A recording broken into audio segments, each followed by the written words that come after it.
Kota Banda Aceh menyalurkan zakat kepada para pekerja harian lepas di Dinas Lingkungan Hidup, Kebersihan dan Keindahan Kota atau DLHK 3 setempat.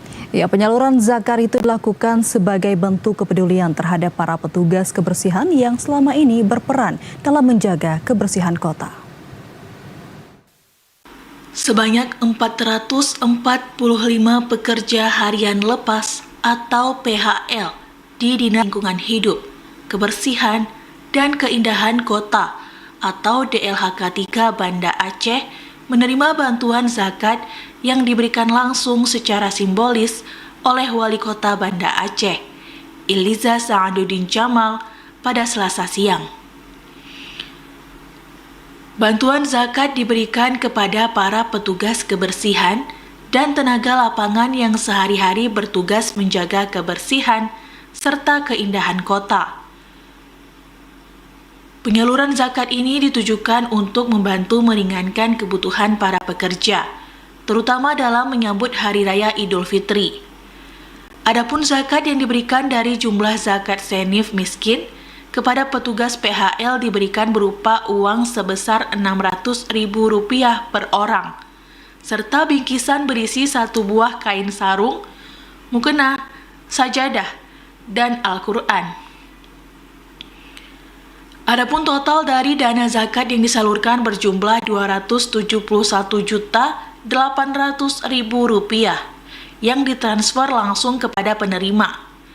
Selain itu, terdapat 8 orang penerima dari Dinas PUPR dan turut diserahkan bantuan kepada 65 orang lainnya yang merupakan kuota tambahan karena dinilai layak menerima zakat. Wali Kota Banda Aceh Iliza Sa'aduddin Jamal mengatakan bahwa seluruh dana ini berasal dari dana zakat Baitul Mal Kota Banda Aceh, dan ia berharap agar bantuan tersebut dapat bermanfaat bagi penerima.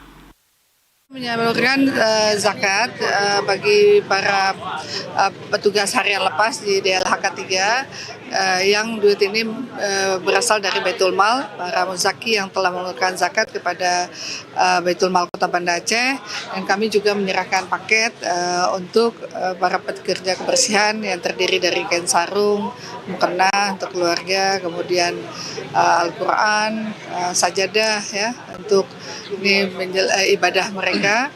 Jadi ya mudah-mudahan apa yang kita serahkan ini bisa memberikan manfaat dan mudah-mudahan tahun depan bisa kita tingkatkan lagi. Iliza mengimbau untuk mendapatkan manfaat yang lebih besar dan berkah. Masyarakat dapat menyalurkan zakatnya ke Baitul Mal Kota Banda Aceh. Selain itu, para pemberi zakat dapat menentukan langsung penerima zakat yang diinginkannya. Dari Banda Aceh, Tim Liputan TVRI Aceh melaporkan.